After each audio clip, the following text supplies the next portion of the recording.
তুমি আসমানে থাকো আল্লাহ, আমরা জমিনে, তবু তোমারি প্রেম জমে হৃদয় গহীনে।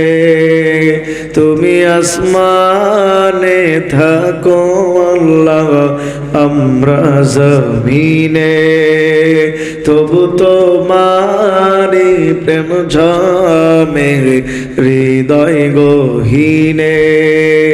আমরা তোমারি গোলাম গো, অন্য কারো না।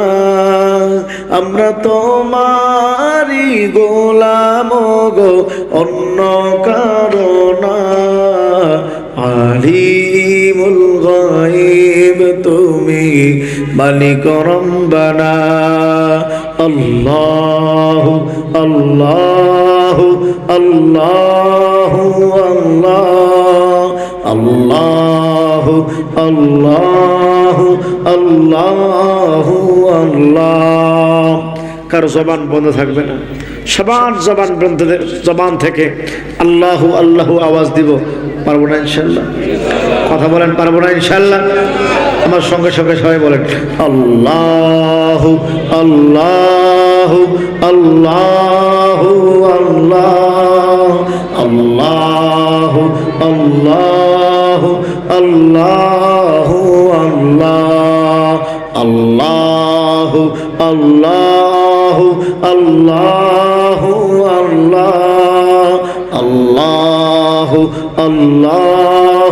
আল্লাহু আল্লাহ। আলহামদুলিল্লাহ। রুকনউদ্দিন হাফিজিয়া মডেল মাদ্রাসার উদ্যোগে আয়োজিত নবম বার্ষিক ওয়াজ মাহফিলের সম্মানিত সভাপতি, আজকের মাহফিলের প্রধান অতিথি, আমন্ত্রিত অতিথিবৃন্দ, বিশেষ অতিথিবৃন্দ, অত্র এলাকা এবং পার্শ্ববর্তী এলাকা থেকে আগত সম্মানিত সুধী সমাজ, পর্দার আড়ালের অবস্থানরতা শ্রদ্ধেয় সম্মানিত মা ও বোনেরা, শুকরিয়া জ্ঞাপন করছে সেই মহান রব্বুল আলামিনের দরবারে যে আল্লাহ পাক রব্বুল আলামিন আমাদেরকে হাজারো ব্যস্ততার মধ্যে সমস্ত ব্যস্ততাকে উপেক্ষা করে শুধুমাত্র কেবলমাত্র কোরআনের মহব্বতে এত রাত পর্যন্ত যে আল্লাহ পাক আমাদেরকে কোরআনের আলোচনা শোনার জন্য কবুল করেছেন, তৌফিক দিয়েছেন। এজন্য গোকুলনগরবাসী আপনারা খুশি না বেজার? আওয়াজ দিয়ে একটু কথা বলতে হবে সবাইকে, খুশি না বেজার? কম না বেশি? যদি আমরা বেশি খুশি হয়ে থাকি, আসুন সবাই মালিকের দরবারে কালিমাতুশ শুকর আদায় করছি, সবাই একসঙ্গে বলছি আলহামদুলিল্লাহ। আর জোরে বলছি আলহামদুলিল্লাহ। ও মুসলমান, দিন যাচ্ছে, কাফের বেঈমানরা মুসলমানদের এমন ভাবে অ্যাটাক করার জন্য চেষ্টা করছে। দিন যাচ্ছে, ইহুদি খ্রিস্টানরা মুসলমানদের দিকে এমন ভাবে অ্যাটাক করার জন্য সিদ্ধান্ত পরিকল্পনা করছে, যেটা আসলে কল্পনা করার মতো আসলে ভাষা নাই। এই পরিমাণ তারা আমাদের পিছনে লেগে আছে। আল্লাহ পাকের কাছে দোয়া করছি, জোরে বলেন তো, মুসলমানদের পক্ষে যিনি আছেন উনি কে? মালিকের নাম নিতে কষ্ট হয়, জোরে কোন আল্লাহ। আকাশ বাতাস মুখরিত করে সবাই জোরে আওয়াজ দিয়ে কথা বলেন আল্লাহ। কতজন গেল, কতজন আসলো, শেষ পর্যন্ত কেউ ঠিকঠিকে থাকতে পারলো না। কথা বলেন ঠিক কিনা? ইসলামকে নিয়ে ষড়যন্ত্র করা হচ্ছে, দ্বীনকে নিয়ে ষড়যন্ত্র করা হচ্ছে, কোরআনের মাদ্রাসাগুলোকে নিয়ে ষড়যন্ত্র করা হচ্ছে, উলামা ইকরামকে নিয়ে ষড়যন্ত্র করা হচ্ছে।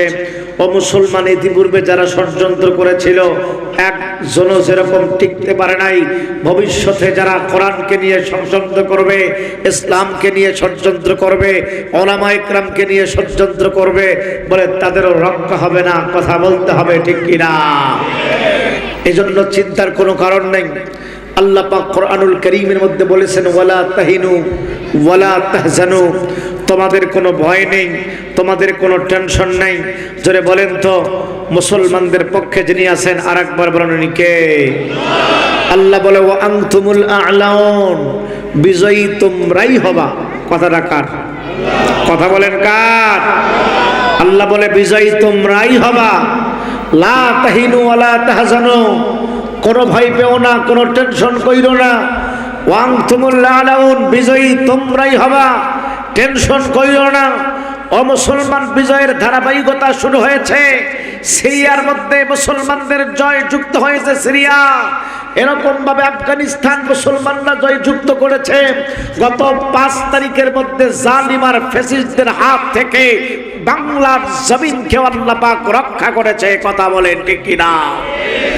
এজন্য বিজয়ের ধারা শুরু হয়ে গেছে। এই বিজয় যেন ঠিকভাবে যেন থাকে, আল্লাহ পাক যেন তৌফিক দান করেন। সবাই জোরে বলেন আমিন, আর জোরে বলেন আমিন। আমি আমার কলিজার টুকরা যুবক ভাইদেরকে অনেক ভালোবাসি। প্রায় মাহফিলে যুবকদেরকে নিয়ে আমি স্পেশাল কিছু কথা বলি, কারণ এই যুবকেরা এমন একটা কাণ্ড ঘটায় দেখালো, এমন একটা কিছু করায় দেখালো, 17 বছর পর্যন্ত মানুষেরা যেটা অপেক্ষায় ছিল। কথা বলেন ঠিক কিনা? কথা বলেন ঠিক কিনা? কিন্তু অবস্থা কি ঘটে গেল? ও মুসলমান, স্বৈরাচার চলে গেল, জালিম চলে গেল, ফ্যাসিস্ট চলে গেল। সরে বলেন তো, দুর্নীতি এখনো পর্যন্ত আছে না নাই? চাঁদাবাজি এখনো পর্যন্ত আছে না নাই? দুর্নীতি থাকলো, চাঁদাবাজি এখনো পর্যন্ত আছে, দুর্নীতি এখনো পর্যন্ত আছে। দেখতে হবে এই দুর্নীতি আর চাঁদাবাজরা কারা। সুতরাং ইতিপূর্বে যারা চাঁদাবাজি করেছে, ও মুসলমান, তাদেরকে আমরা বিতাড়িত করেছি, দেশ থেকে পালাইতে বাধ্য করেছি।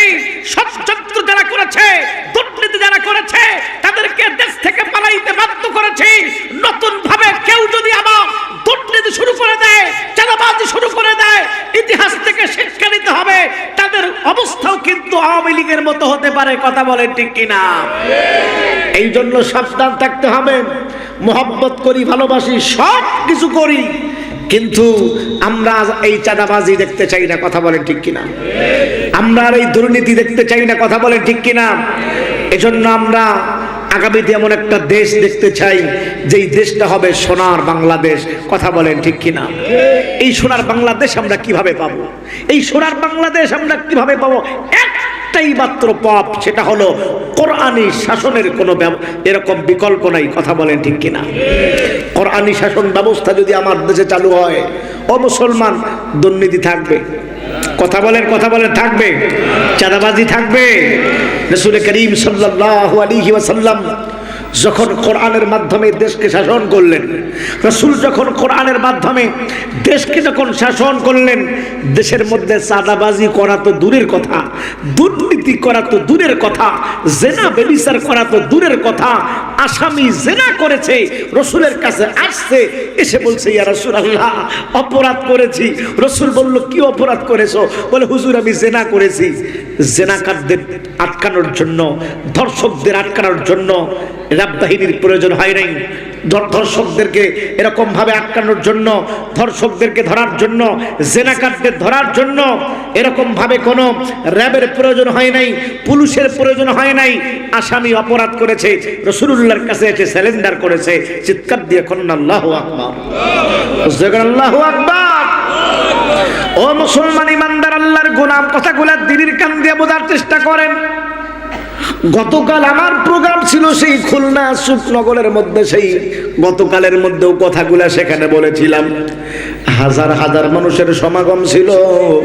যদিও আজকে এই গোকুলনগরের মধ্যে লোক সমাগম অনেক কম, তাও সমস্যা নাই। অল্প লোকের ভিতরে একজন আল্লাহর বান্দা যদি কামিয়াব হয়ে যায়, বলে অল্প লোকের মধ্যেই মাহফিল সফল হয়ে যাবে। কথা বলেন ঠিক কিনা? এজন্য লোক সমাগম আমি চাচ্ছি না। যে কয়জন আছেন একটু ধৈর্য ধরেন, ইনশাল্লাহ কথাগুলি বলছি, কষ্ট হবে, থাকা যাবে ইনশাল্লাহ। আল্লাহ সবাইকে তৌফিক দান করেন। সবাই জোরে বলেন আমিন। ও মুসলমান ইমানদার, কথাগুলো দিনের কান দিয়ে বোঝার চেষ্টা করেন।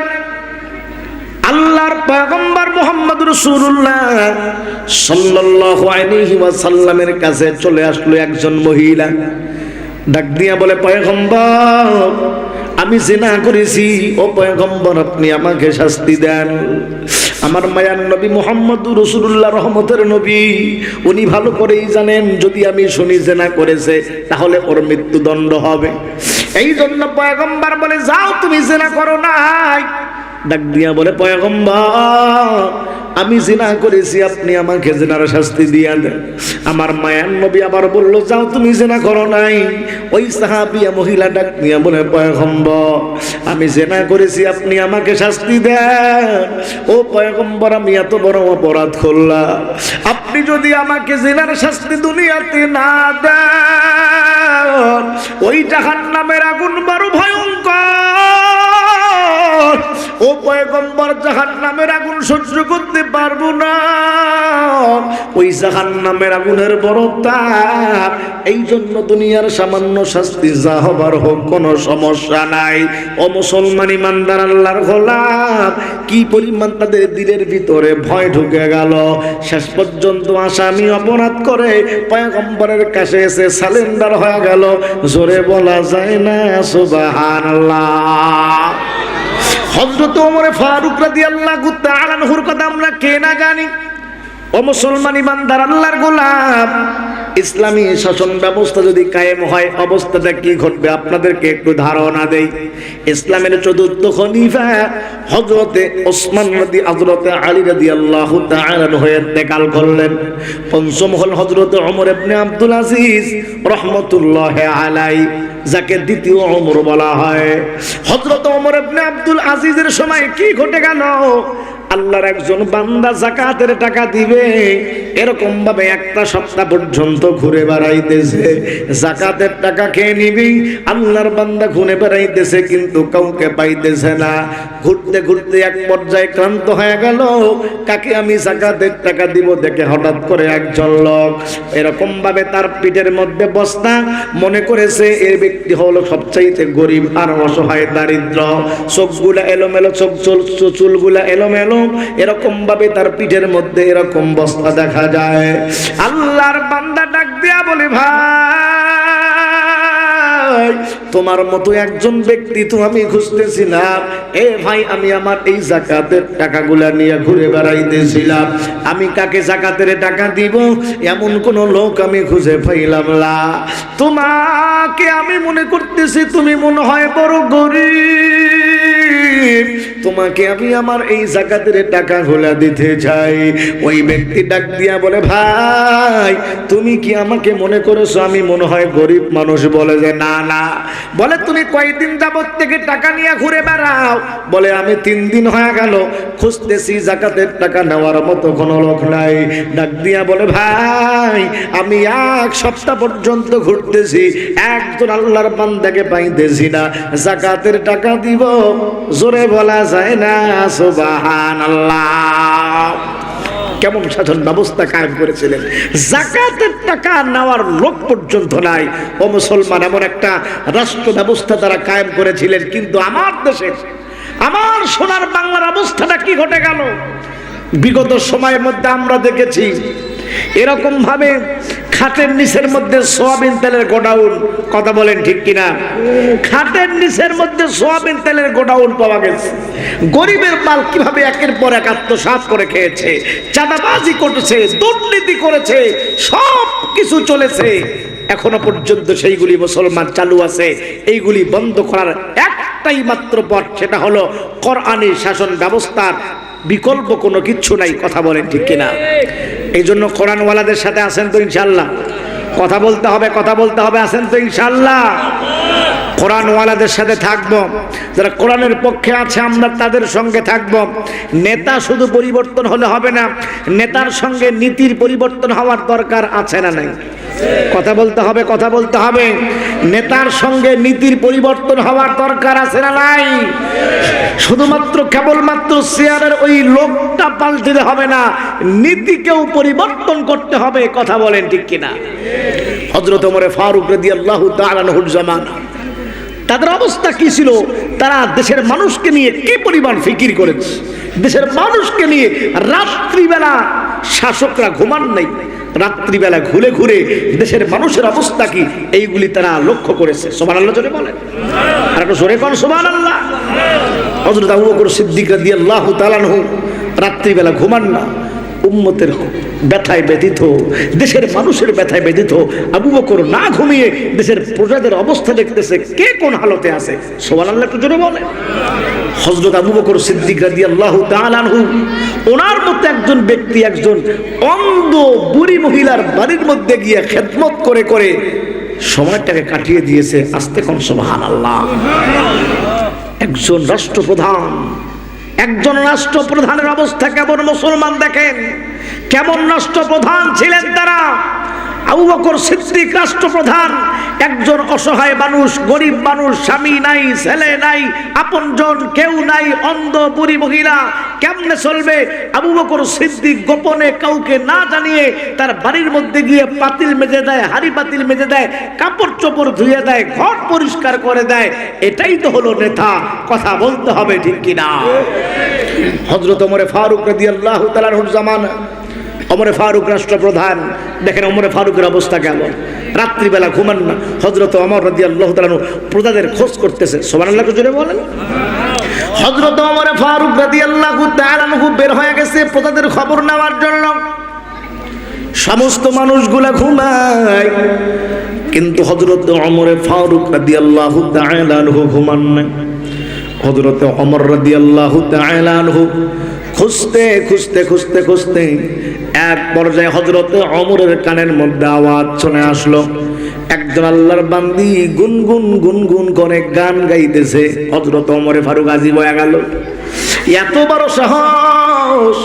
আমার দেশের মধ্যে একজন মহিলা রাত্রিবেলা গুনগুন গুনগুন করে গান গায়। হযরত ওমর এমন ভাবে ধমক দিলেন, তুমি একজন মহিলা মানুষ, তোমার কণ্ঠেরও তো পর্দা আছে, তুমি কি জন্য গান গাও? হযরত ওমর ফারুকের ধমক শোনার পর মহিলা সঙ্গে সঙ্গে গান গাওয়া বন্ধ করে দিল। এ পর্দার অন্তরালের মা, মাইকের আওয়াজ যাদের কান পর্যন্ত যায়, সবাইকে বলি বাবা কথাগুলা দিলের কান দিয়া বোঝার চেষ্টা করার। এলাকার যুবক ভাই, বৃদ্ধ বাবাজিরা কথাগুলা দিলের কান দিয়া বোঝার চেষ্টা করার। দেখেন অবস্থা কি ঘটে গেল। হযরত ওমর ফারুক রাদিয়াল্লাহু তাআলা আনহু সামনের দিকে চলে যাইতেছে।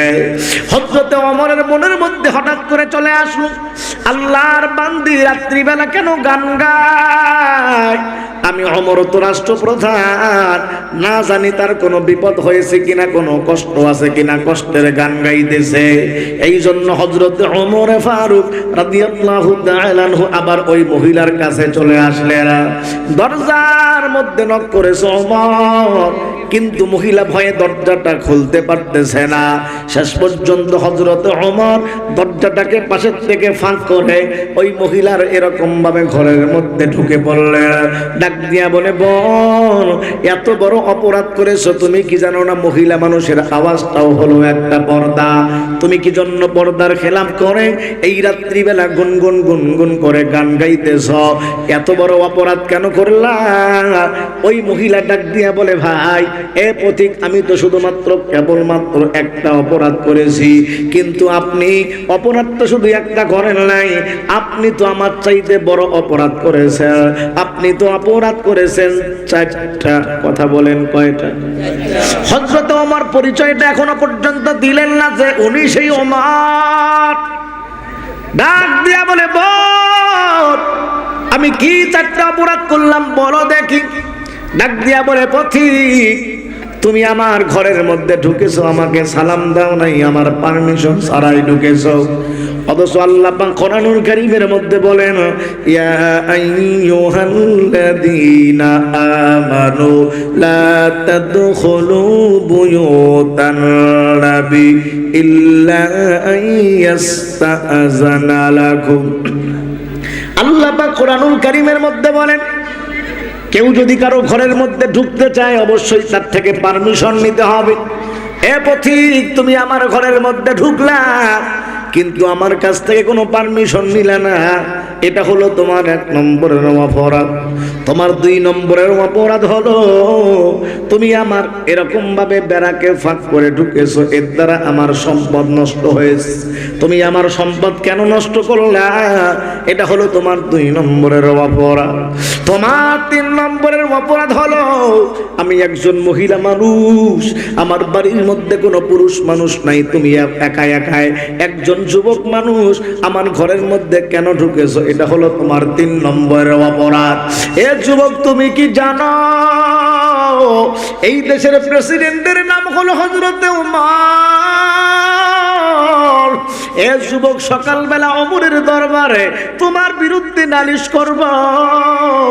তুমি একজন মহিলার ঘরের মধ্যে রাত্রিবেলা একাকী কেন ঢুকলা? তুমি কি ওমরকে চেনো? ওমর হলো এমন একজন শাসক যিনি কোরআন বিরোধী কোনো কাজকর্ম দেখতে পায় না। হযরত ওমর ফারুক রাদিয়াল্লাহু তাআলা আনহু এখনো পর্যন্ত পরিচয় দেন না।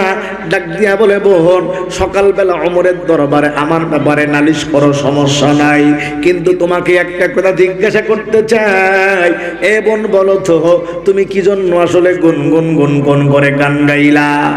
ওই মহিলা ডাক দিয়া বলে, পথিক, আমিরুল মুমিনিন খলিফাতুল মুসলিমিন ওমর আমার স্বামীকে একটা যুদ্ধের ময়দানের মধ্যে পাঠিয়ে দিয়েছে, সীমান্ত পাহারা দেওয়ার জন্য পাঠাইছে। এরে পথিক, বহুদিন পর্যন্ত হয়ে গেল স্বামীর সঙ্গে আমার সাক্ষাৎ হয় না। স্বামীর সঙ্গে সাক্ষাৎ না হওয়ার কারণে এই জন্য স্বামীর ব্যথায় ব্যতীত হইয়া আমি প্রেমের গানগুলা গাইতেছিলাম। এমন সময় তোমার কানের মধ্যে আমার আওয়াজ চলে গেল। ডাক দিয়া বলে, বোন, তুমি যদি কিছু মনে না করো তাহলে তোমাকে একটা কথা বলতে চাই। বলে, কি কথা বলবা? বলে, বোন, আগামীকাল যদি তোমার স্বামীকে তোমার কাছে আনার ব্যবস্থা করে দেই তাহলে তো ওমরের কাছে আমার বিরুদ্ধে নালিশ দিবা না। বলে, আগামীকাল কেন? আপনি একদিন পরেও আনেন তাও সমস্যা নাই, তাও আমি আমার স্বামীকে চাই। হযরত ওমর বুঝতে আর বাকি রইল না, ডাক দিয়া বলে, বোন, চিন্তার কোনো কারণ নাই, টেনশনের কোনো কারণ নাই, ওমরের কাছে বিচার দেওয়া লাগবে না, তোমার স্বামীকে তোমার কাছে পাঠাইয়া দেওয়া হবে। চিৎকার দিয়া বলা যায় না সুবহানাল্লাহ। এই হলো হযরত ওমর ফারুক রাদিয়াল্লাহু তাআলা আনহু। আর একটু সামনের দিকে চলে যায়। সামনের দিকে যাওয়ার পর হযরত ওমরের কানের মধ্যে কান্নার আওয়াজ চলে আসলো। হযরত ওমর চিন্তার মধ্যে পড়ে গেলেন, আমার দেশের মহিলা কি জন্য রাত্রিবেলা কান্না করতেছে। কাছের মধ্যে চলে গেল, যাওয়ার পরে দেখে, হায়, আল্লাহর বান্দির প্রসব বেদনার যন্ত্রণা শুরু হয়ে গেছে। এ মুসলমানি বান্দার, আল্লাহর গোলাম, ও পর্দার অন্তরালের মা, মাইকের আওয়াজ যাদের কান পর্যন্ত যায় সবাইকে বলি, বাবা, কথাগুলা দিনের কান দিয়া বোঝার চেষ্টা করো। ওই প্রসব বেদনার যন্ত্রণা কত কঠিন একটা মা ভালো করেই জানে। একবার সেই মাটা সন্তান নেয়, দ্বিতীয়বার আর সন্তান নিতে চায় না প্রসব বেদনার যন্ত্রণার কথা মনে পড়লে। ওই প্রসব বেদনার যন্ত্রণা এত কঠিন, আল্লাহর বান্দি চিল্লাইতেছে কিন্তু আপনজন কেউ নাই। এই জন্য হযরত ওমর ফারুক দেরি না করিয়া সঙ্গে সঙ্গে চলে গেলেন তার স্ত্রীর কাছে। ডাক দিয়া বলে, আব্দুল্লাহর মা, তোমাকে একটা কথা বলতে চাই, কোন রকমের না বলবা না। হযরত ওমরের স্ত্রী ডাক দিয়া বলে, স্বামী আমার, এতদিন হয়ে গেল কোনোদিন আপনার অবাধ্য আমি হই নাই, আপনি আমাকে যা বলবেন আমি তাই শুনবো। আস্তে কোন সুবহানাল্লাহ, আর একটু জোরে বলা যায় না সুবহানাল্লাহ? এ মুসলমানি বান্দার, আল্লাহর গোলাম, ও গোকুলনগরের মা, ও পর্দার অন্তরালের মা, দেখো হযরত ওমরের বিবির অবস্থা কেমন। একজন রাষ্ট্রপ্রধানের স্ত্রী, কিন্তু মনের মধ্যে কোন রকমের অহংকারী নাই। ডাক দিয়া বলে, স্বামী আমার, কি বলতে পারেন বলেন, কোনো সমস্যা নাই। হযরত ওমর ডাক দিয়া বলে, বিবি রে, আল্লাহ পাক আমাদেরকে জনগণের শাসক হিসাবে বানাই নাই, আল্লাহ পাক আমাদেরকে জনগণের খাদেম হিসাবে কবুল করেছে। জোরে কন্যা সুবহানাল্লাহ। সাভারের মুসলমান, আসুরিয়ার মুসলমান ভাই, ও গোকুলনগরের মুসলমানেরা, এ পান্ডুয়ার মুসলমান, এ পর্দার অন্তরালের মা, সমস্ত শাসক গোষ্ঠী যদি এ কথাটাই ভাবতো আমরা আসলে শাসক নই, আমরা হলাম জনগণের সেবক, আমরা হলো জনগণের সেবক, জনগণের সেবা করব, এটাই তো আমাদের কাজ। সমস্ত নেতারা যদি এই কথা ভাবতো তাহলে গরিবের আর ওই চাউল চুরি করা লাগতো না। সমস্ত শাসক যদি এই কথা ভাবতো ওই গরিব দুঃখী মানুষের ওই রিলিফের চাল তাদের আর খাওয়া লাগতো না, ওই সোয়াবিন তেলাল চুরি করে বিক্রি করা লাগতো না, ওই গমকে টন আর বিক্রি করা লাগতো না। কথা বলেন ঠিক কিনা? গরিবের জন্য টাকা বাঁচানো হয় কিন্তু নেতারা আগেই খেয়ে ফেলে। জোরে বলেন আছে না নাই?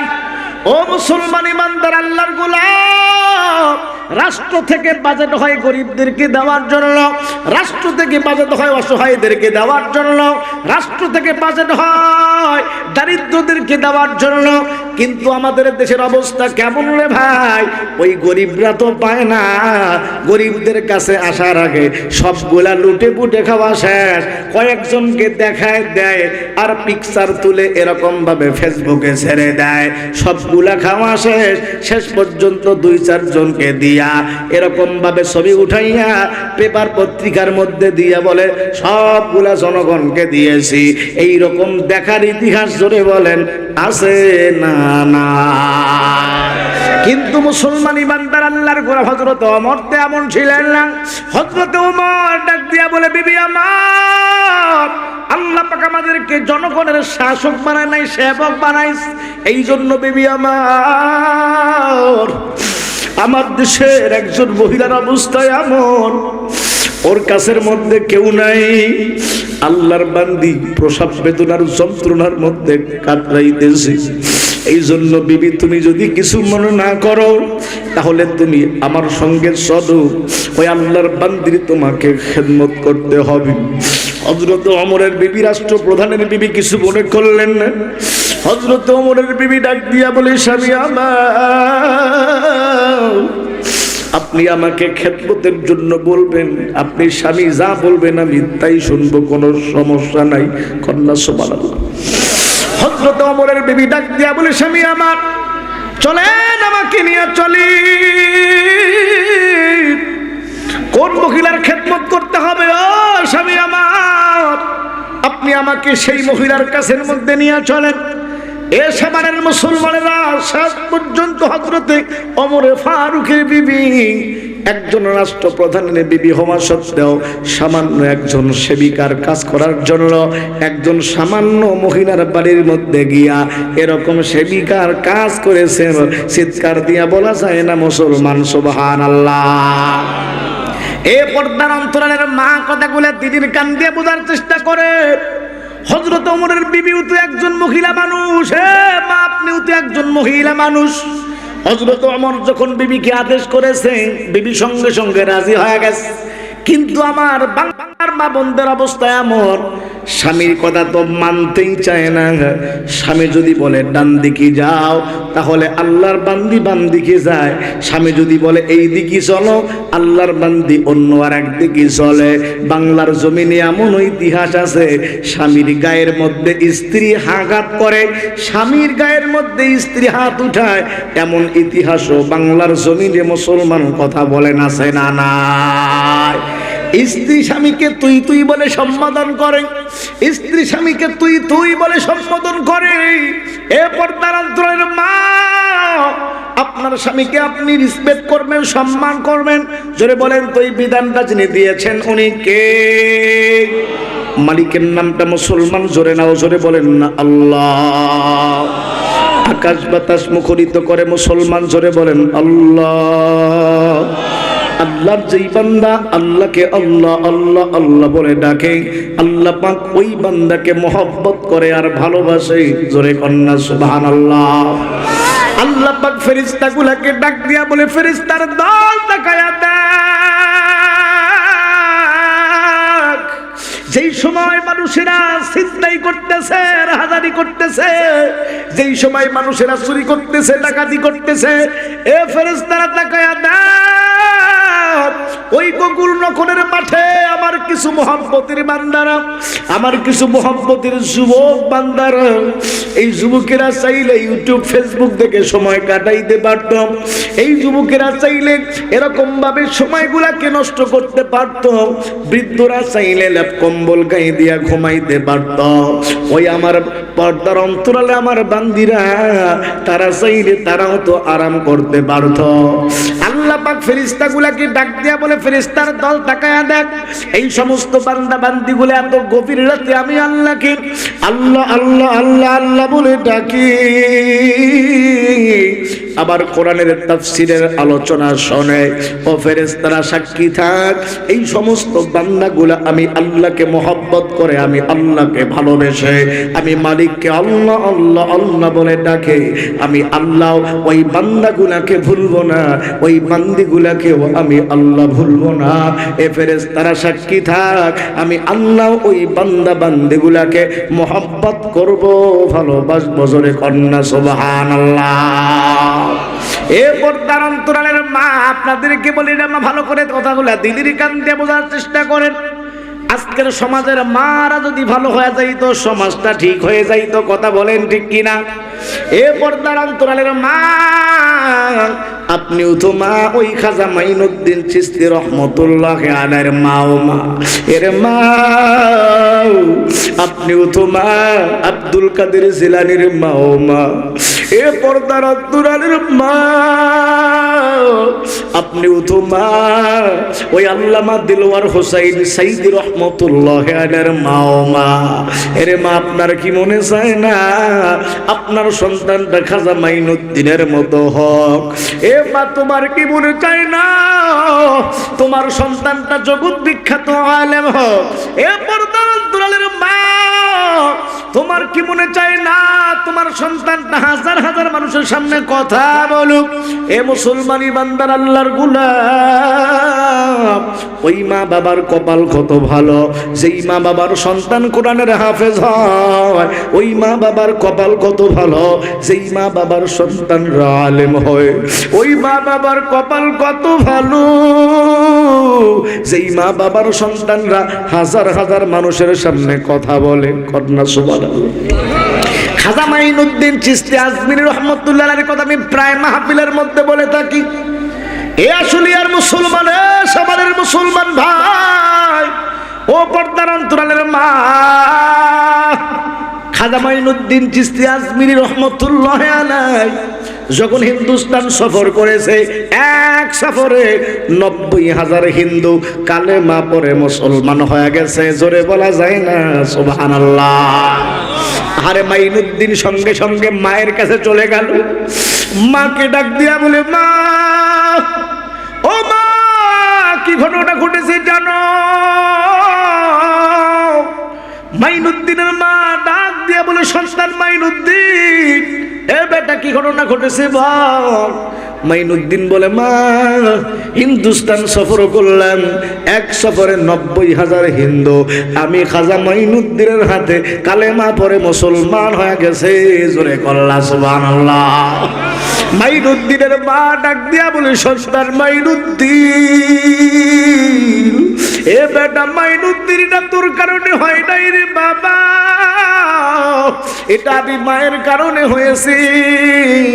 মাইনুদ্দিন বুঝতে পারলো না, ডাক দিয়া বলে, মা গো তোমার দ্বারা কেমনে হলো বুঝলাম না। এ পর্দার অন্তরালের মা, কথাগুলা দিদির কান দিয়া বুঝার চেষ্টা করো বাবা। মাইনুদ্দিনের মা দেখো কেমন আমল করলো রে মা, তুমি কেমন আমল করো।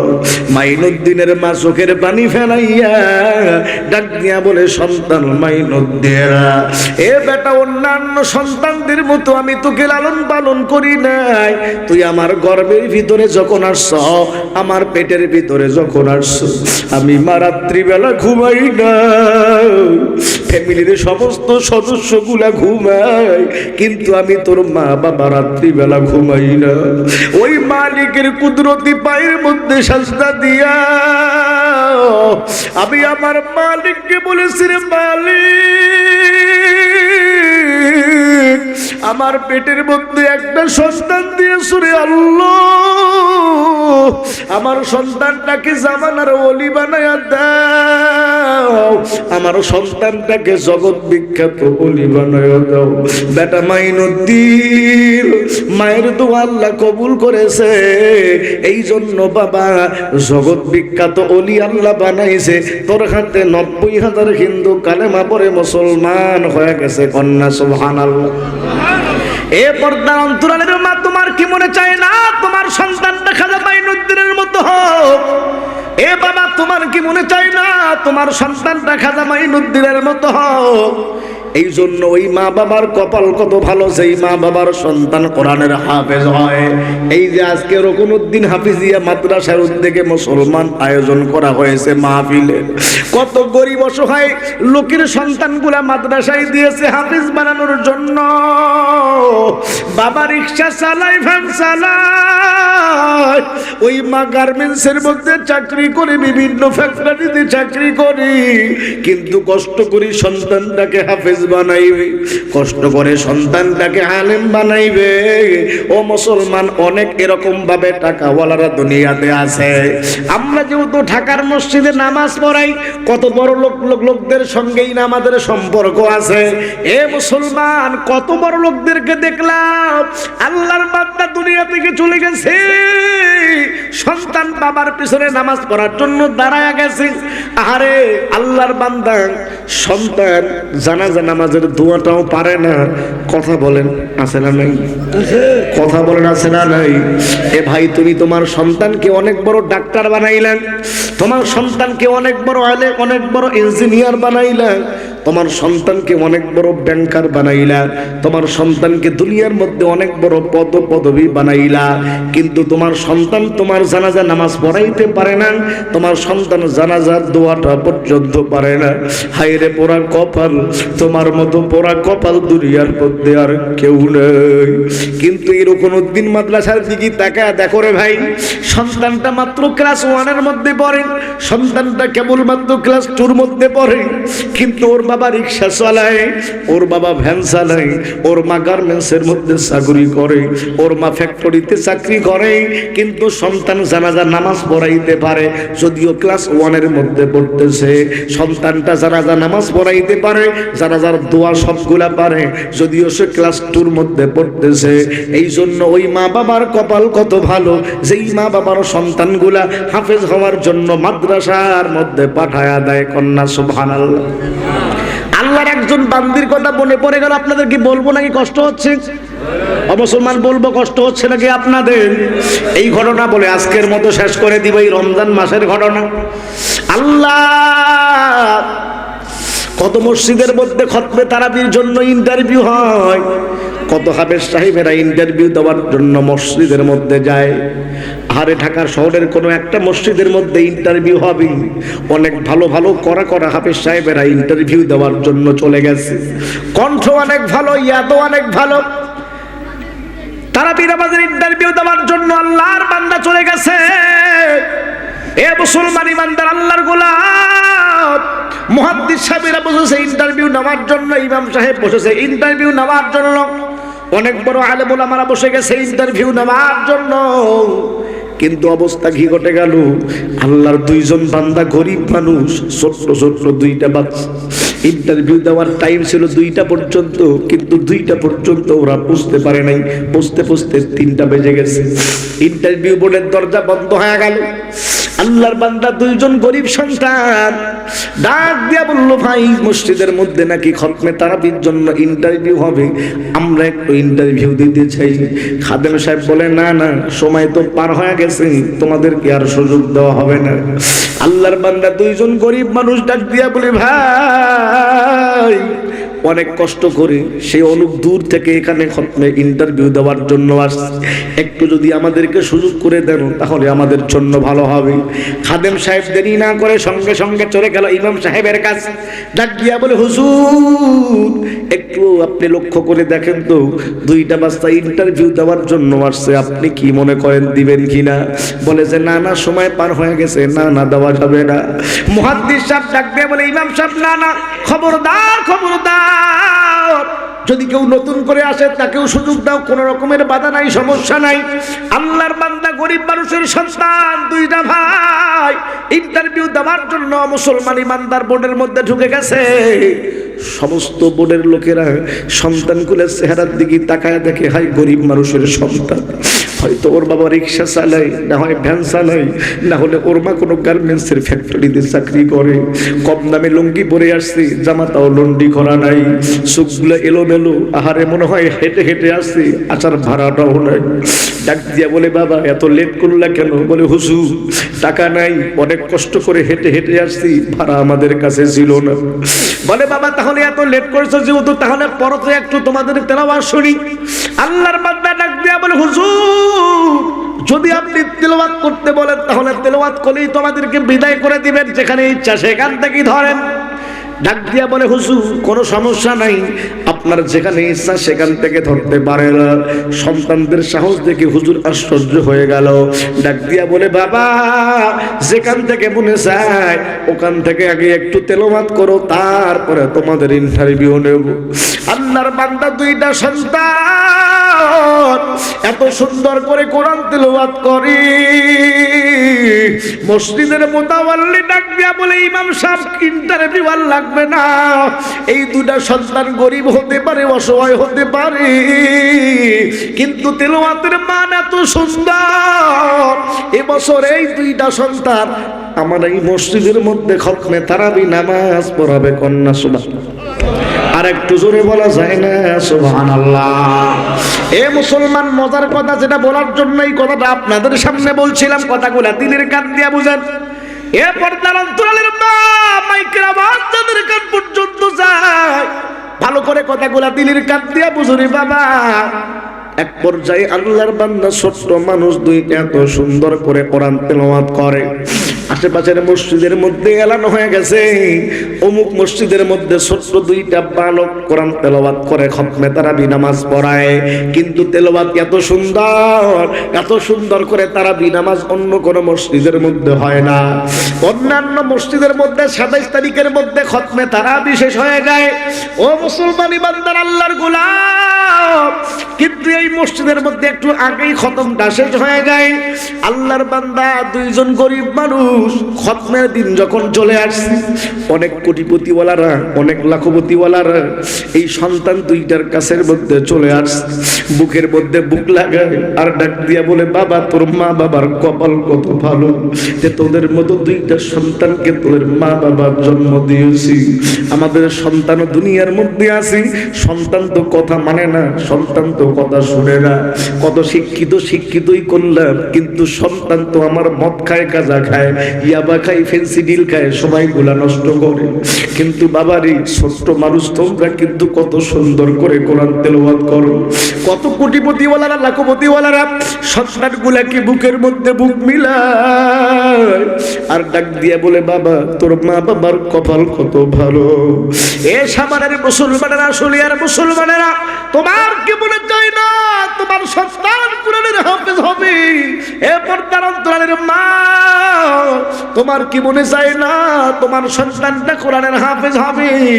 আল্লাহর বান্দা এত সুন্দর করে কোরআন তেলাওয়াত করতেছে, খতম হয়ে যাবে, পিছনের থেকে এমন আল্লাহর বান্দা হু হু হু বলে কান্নার আওয়াজ। ইমাম সাহেব আজীব হয়ে গেল, হঠাৎ করে মসজিদের মধ্যে বৃদ্ধ মানুষ কেন কাঁদে? ইমাম সাহেব সঙ্গে সঙ্গে আল্লাহর বান্দার কাছে চলে গেল, ডাক দিয়া বলে, বাবা বাড়ি কোথায়? বলে, আমার বাড়ি হলো উত্তরবঙ্গে। বাবা তুমি কি জন্য কান্না করতেছো? কারণটা কি? তোমার কি টাকার প্রয়োজন? বাড়ি যাবার কি কোনো ভাড়া নাই? বলে, হুজুর আমি কি কথা বলবো, আমার পরিচয়টা দিতে আমি লজ্জাবোধ করতেছি। এমন সময় সন্তান দুইটা চিনে ফেলেছে, তাদের বাবা রিক্সা চালায়, কিন্তু আজকে নামাজ পড়ার জন্য পিছনে চলে আসে। ডাক দিয়া বলে, হুজুর উনি আমাদের বাবা, ওনাকে আপনি কোনো কিছুই বলবেন না হুজুর। আল্লাহর বান্দা এমন জোরে কান্না করতেছে, ডাক দিয়া বলে, হুজুর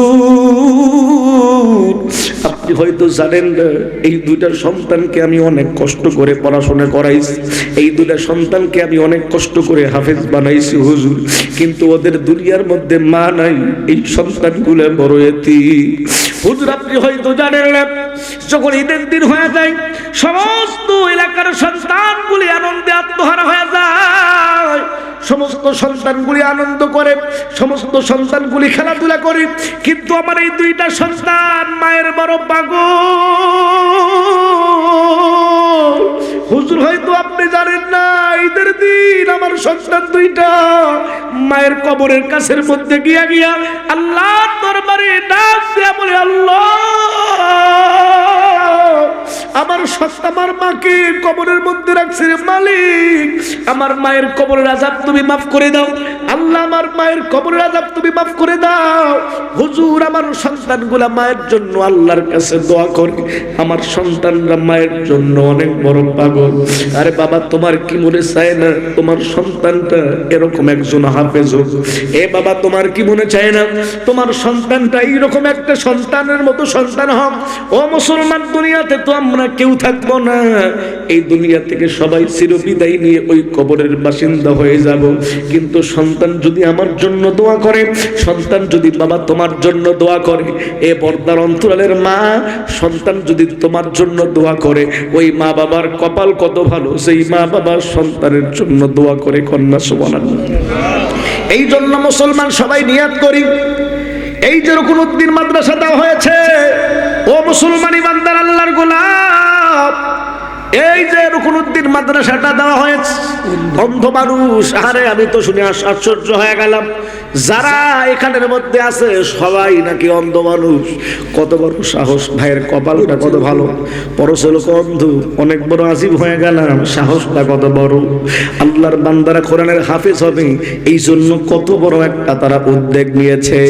বলতে পারেন যে হুজুর আমার সন্তান তো বড় হয়ে গেছে, আমি তো সন্তানকে হাফেজ বানাইতে আর পারলাম না, এই সুযোগ তো আমার নাই, আমার মেয়েটা অনেক বড় হয়ে গেছে হুজুর, আমি আমার মেয়েটাকেও তো আর হাফেজ বানাইতে পারবো না, আমার কোনো সন্তান নাই যে সন্তানটাকে হাফেজ বানাবো, তাহলে হুজুর আমার কি কপাল পোড়া? বলে না মুসলমান, তোমারও সুযোগ আছে। বলে কি সুযোগ রে ভাই? কথাগুলা দিদির কান দিয়া বুঝো। এরপর তার অন্তরের মা মাইকের আওয়াজ যাদের কান পর্যন্ত যায়, সবাইকে বলি বাবা কথাগুলা দিদির কান দিয়ে বোঝার চেষ্টা করো। ওই যে কিয়ামতের ময়দানে আল্লাহ পাক রব্বুল আমিন যখন বলবে ওয়ামতাসুল ইয়াউমা আইয়ুহাল মুজরিমুন,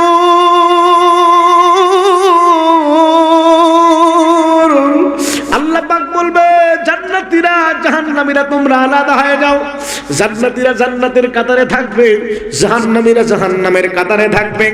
ও মুসলমান, এমন সময় জাহান্নামীদের কাতারের সামনে দিয়া একজন জান্নাতি আল্লাহর বান্দা দৌড় দিয়ে চলে যাবে। জাহান্নামী একজন ব্যক্তি দেখে চিনবে, হায় হায় এ তো ওই যুবক যে ওই আশুলিয়া ওই গোকুলনগরেই ওই অন্ধদের পরিচালিত একটা মাদ্রাসা, রুকনুদ্দিন মাদ্রাসা, ওই মাদ্রাসার মধ্যে এই বাচ্চাটা পড়েছিল। আমি তো এই বাচ্চাটাকে কোরআনের হাফেজ হওয়ার জন্য অনেক চেষ্টা করেছিলাম, আমি আমার বাড়ির মধ্যে খাওয়াইছিলাম, ওই মাদ্রাসার মধ্যে রড দিয়েছিলাম, সিমেন্ট দিয়েছিলাম, ওই মাদ্রাসার মধ্যে যা যা দরকার ছিল আমি তাই দিয়েছিলাম, মাসে মাসে চাল দিয়েছিলাম, ডাল দিয়েছিলাম, মুরগি দিয়েছিলাম, ডিম দিয়েছিলাম। আল্লাহর বান্দা তখন ডাক দিয়ে বলবে ইয়া ফুলান, ও ভাই তুমি দাঁড়াও। জান্নাতি বান্দা সঙ্গে সঙ্গে দাঁড়ায় যাবে। এবার জাহান্নামী ব্যক্তি ডাক দিয়া বলবে ভাই আমার তারিফুনি, তুমি কি আমারে চেনো না? বলে চাচা আপনাকে কেমনে আমি চিনবো? বলে চিনি না। বলে বাবারে আজকে কি তুমি আমারে চিনবা না? আনাল্লাযী সাকাইতু লাকা শারবাতান, আমি তো দুনিয়ার মধ্যে ওই ব্যক্তি যে দুনিয়ার মধ্যে বাবা তুই ওই রুকনুদ্দিন মাদ্রাসার মধ্যে গিয়েছিলা, তোর বাবা গরিব মানুষ ছিল, এই জন্য তোকে মাদ্রাসার মাসিক বেতন দিতে পারি নাই, আমি তোর চাচা, সেই চাচা আমার ছেলেকে বাবা আমি হাফেজ বানাইতে পারি নাই, কিন্তু তুই যেন হাফেজ হও এই জন্য মাদ্রাসার মধ্যে টাকা দিয়েছি। সুবহানাল্লাহ।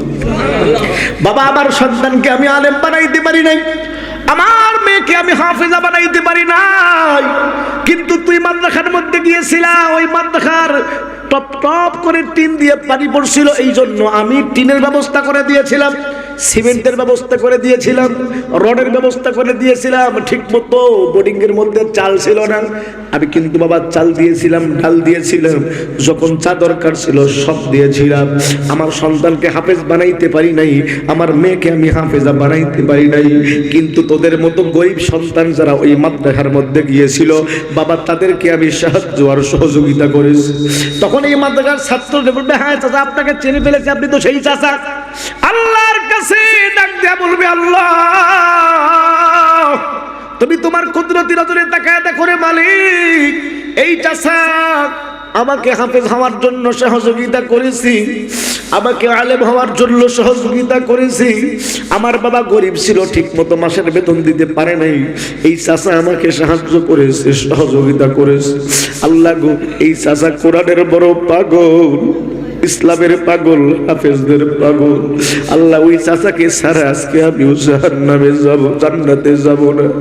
আমার মালিক ডাক দিয়ে বলবে, গোলাম তোর চাইতে কি আমার বান্দার মহব্বত আমি আল্লাহর তোর যদি আমার বান্দার প্রতি এত মায়া হয়, এত মহব্বত হয়, আমি আল্লাহর তো দয়া মায়া কম না। এ বান্দা, ওই বান্দা যে কোরআনের সাহায্য করলো, মাদ্রাসার সাহায্য করলো, হাফেজদের সাহায্য করলো, আমি আল্লাহ ওদেরকেও মাফ করে দিলাম। যা ওর হাতটা ধরে আমি আল্লাহর জান্নাতে চলে যা, কন্যা সুবহানাল্লাহ।